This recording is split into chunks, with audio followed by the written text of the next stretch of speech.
Bonjour, bien-aimés, et que Dieu bénisse ce matin pour cette merveilleuse matinée, que Dieu nous accorde de nous lever et de vivre, d'être en santé, d'être en vie et de jouir de sa protection. Nous lui rendons grâce au nom de Jésus-Christ. Amen. Nous sommes aujourd'hui mardi. Nous bénissons le Seigneur pour tout ce qui écoute et partage au nom de Jésus-Christ. Nous continuerons à parler des actions de grâce. La Bible dit dans 1 Thessaloniciens chapitre 5, le verset 18, la parole de Dieu nous demande d'être reconnaissant. Il dit, remerciez Dieu en toutes choses, en toutes circonstances. Telle est pour vous la volonté que Dieu a exprimée en Jésus-Christ. Lorsque nous rendons grâce à Dieu en toutes choses, nous montrons par là que nous reconnaissons que c'est lui qui l'a fait et non nos forces et non notre argent ou bien nos relations. Lorsque nous rendons grâce à Dieu, nous accomplissons la volonté de Dieu à notre sujet et nous montrons ainsi au Seigneur que nous dépendons de lui. Lorsque nous rendons grâce à Dieu, nous affirmons notre filiation au Seigneur comme étant des fils.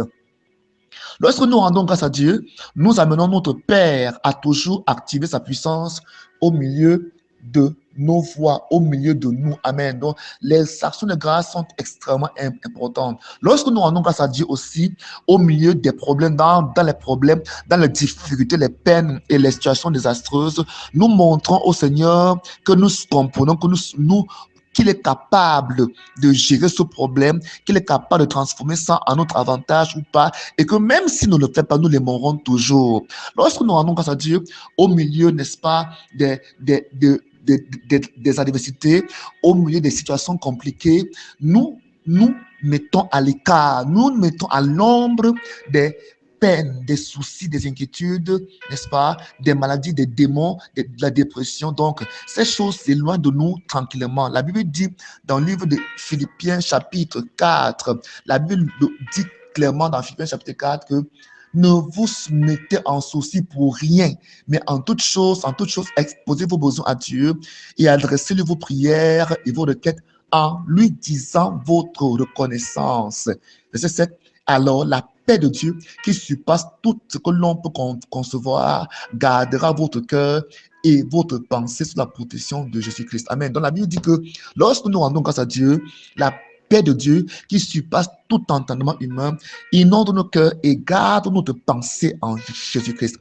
Voilà ce qui se passe. Maintenant, lorsque nous ne rendons pas grâce à Dieu, nous allons commencer à nous soucier, à nous plaindre, à pleurer, nous lamenter, nous inquiéter et à être dans la dépression. Et ça va causer dans nos vies beaucoup de maladies. Et même, ça peut ouvrir les portes à la présence des démons dans notre vie. Ça peut ouvrir les portes à la présence des esprits démoniaques en nous. Donc, le Saint-Esprit, quand nous lui rendons grâce, quand nous rendons grâce au Seigneur, le Saint-Esprit vient nous remplir d'une joie ineffable et il préserve nos pensées en Jésus-Christ. Il conserve, il préserve, il garde nos pensées, n'est-ce pas, en Jésus-Christ. Cela montre que les problèmes, quand ils viennent, le problème n'est pas la situation, la maladie, mais ce que le démon vient déposer en toi.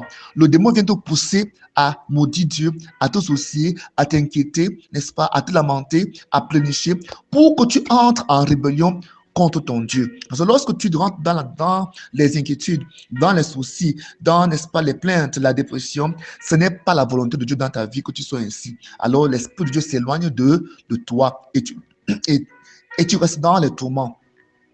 La Bible dit dans Deutéronome chapitre 8, à partir du verset 8 au verset 18, ici Dieu parle à Israël et les met en garde de ne pas être reconnaissant. Il dit ici à ce peuple qu'il a fait sortir d'Égypte et qui est actuellement au désert pour aller à Canaan, Dieu leur dit, lorsque vous entrez, voilà comment vous vous comporterez. On va lire du verset 8 au verset 18. C'est un long texte, je crois que je vais lire rapidement.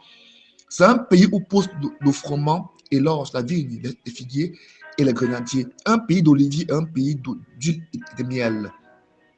Où tu ne mangeras pas parcimonieusement un pays où tu ne manqueras de rien, dont les roches contiennent du fer et où tu pourras extraire du cuivre des montagnes.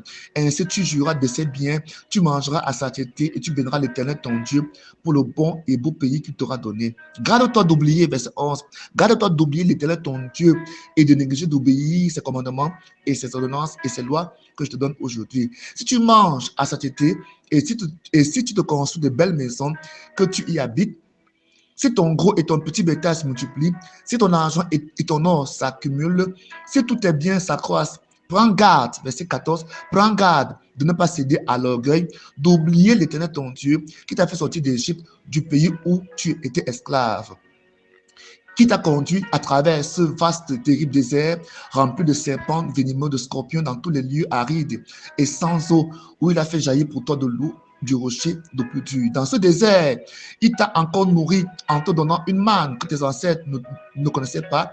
Il a fait tout cela afin de faire connaître la pauvreté, de te faire connaître la pauvreté et de te mettre à l'épreuve pour ensuite te faire du bien. Prends donc garde de ne pas dire en toi-même, c'est pas mes propres forces et pas ma puissance que je me suis acquis toutes ces richesses. Souviens-toi au contraire que c'est l'Éternel ton Dieu qui te donne la force de parvenir à la prospérité qu'il te fait aujourd'hui. Et qui te fait aujourd'hui tenir envers toi les engagements qu'il a pris par serment en concluant l'alliance avec tes ancêtres. Amen. La Bible montre donc clairement ici que le fait de ne pas être reconnaissant montre un état d'orgueil.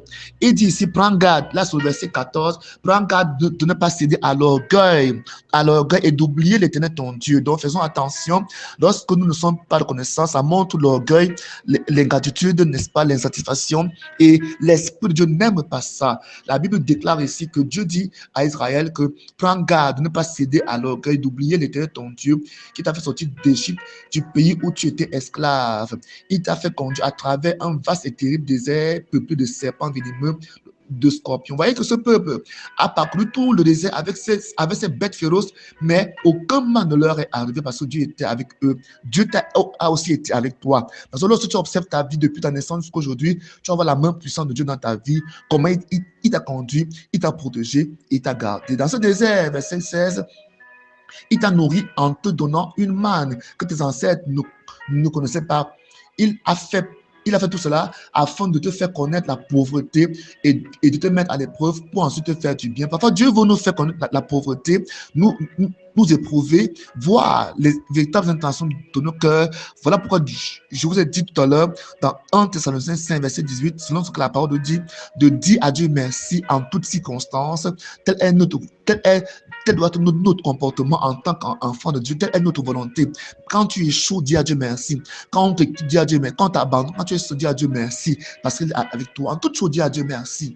Amen. Alors, il dit, il t'a fait connaître la pauvreté et te mettre à l'épreuve pour ensuite te faire du bien. Amen. Prends donc garde de ne pas te dire en toi-même, c'est pas mes propres forces. Donc, celui qui n'est pas reconnaissant, il est premièrement orgueilleux. Deux, il croit que ce sont ses forces qui l'ont permis de parvenir à l'état où il est actuellement. Dieu dit donc que prends garde de te dire en toi-même, c'est pas mes forces, pas mes moyens, ma puissance, pas mes relations, pas mon argent que j'ai acquis toutes ces richesses. Il dit verset 18, souviens-toi donc au contraire que c'est l'Éternel ton Dieu qui te donne la force de parvenir à la prospérité et que tu le fais aujourd'hui pour tenir envers toi les engagements qu'il a pris en serment, en concluant une alliance avec tes ancêtres. C'est ce que la parole de Dieu dit.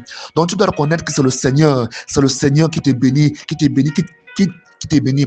Alors ce matin, remercie le Seigneur. Quelque chose que tu vois, avant même de demander, remercie le Seigneur. Rends grâce à Dieu. Va en sa présence avec gratitude, avec reconnaissance. Que le Seigneur te bénisse ce matin. Nous allons donc prier pour les malades. Tous ceux-là qui sont malades, posez vos mains, posons nos mains sur la partie malade, sur l'endroit malade. Père, nous te rendons grâce parce que tu es le Dieu qui guérit, parce que tu es l'Éternel qui guérit. Merci parce que tu as guéri les malades dans la parole, dans l'Ancien et même le Nouveau Testament. Tu as montré ta puissance, même dans ma vie. Tu m'as guéri, tu as guéri plusieurs qui nous écoutent, Saint-Esprit, avant ce jour-ci. Cela montre que tu es encore capable de guérir. Merci parce que tu guéris encore ce soir pour manifester ta gloire, ta puissance. Père, je viens chasser toute maladie maladie de leur corps, toute maladie, peut-être cancer, toute forme de maladie, toute forme de poison, de microbes, de virus, je les chasse au nom de Jésus-Christ. Toute forme de maladie qui est souchée dans leurs organes, nous les dissouchons, nous les déracinons au nom de Jésus. Que ta puissance maintenant les guérisse. Père, merci parce que tu guéris. Père, merci. Saint-Esprit, merci parce que tu guéris. Ouvre la bouche et commence à dire merci au Seigneur parce que tu guéris. Dis à Dieu merci, merci Saint-Esprit parce que tu guéris ce peuple au nom de Jésus-Christ. Amen. Mon nom, c'est l'apôtre Bled Betchem. Mon contact, appel WhatsApp est le suivant, le plus 237 699 97 82 47. Que Dieu bénisse au nom de Jésus-Christ. Amen.